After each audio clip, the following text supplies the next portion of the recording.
Welcome back. In the last couple of videos, you've heard me talking about identifying gaps in the market, finding out what consumers need and what they want, finding opportunities for your business to get started to sell a product or service to make money. But now we're getting to the stage where you actually have to find that gap.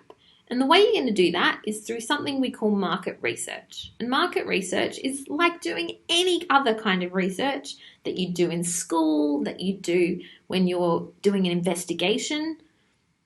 It is just basic problem solving. And this is what it's going to look like. There are two types of research you can do. The first one is called primary research.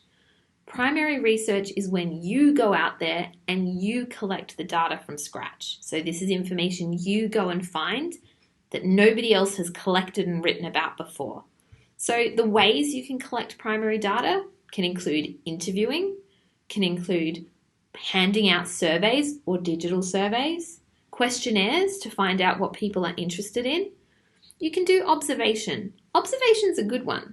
And this is what it might look like. For example, if you're trying to decide where your business should be located, maybe you want to spend 5, 6, 7 sessions observing various spaces that you're thinking about, counting the number of people who walk past, we call that foot traffic, and what they're doing in those spaces. Are they likely to stop in to your kind of business? If you're going to do observation, it's great to make some recordings. So keep notes of the number of people, take photographs of how crowded the space is, take photographs of the idea of where you'd put your business so you can imagine designing the space, okay? I really recommend that you make use of observation when you do this task.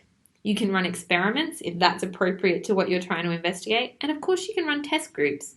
Once you start thinking about your product, why don't you make some samples? Give them to people, see what they think about them, get them to talk about them. Test groups are a great way to get a feel for what your actual market's going to think of your product. Now, primary research is really important because it's going to be data specific to your business. It's where you're finding out exactly what customers want from you. But you can also use other people's research to help you answer that question, and this is where we look at secondary research. So this is research that's already been collected by other people and organizations. So the places you can find secondary research for this might include academic journals, so business research.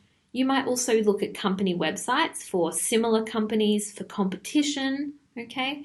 You might look at industry websites, so finding out what people in your industry are doing, what regulations are out there. Government websites could be included in that.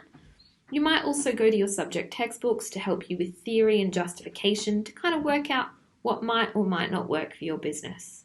It doesn't matter what combination of these you use. The important part is that you collect enough evidence to justify the decisions you're going to make.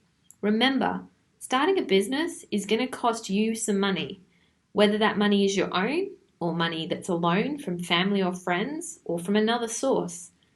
You're putting money into this.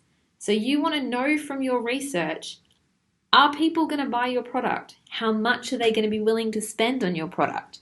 Do they want something really specific from your product, or are they happy for you to design something however you want? These are the kinds of questions to find out via your market research. So the next thing you're going to be moving into is task 1 for this project. It's all about market research. So get your investigation skills going, prepare those surveys, and good luck with task 1.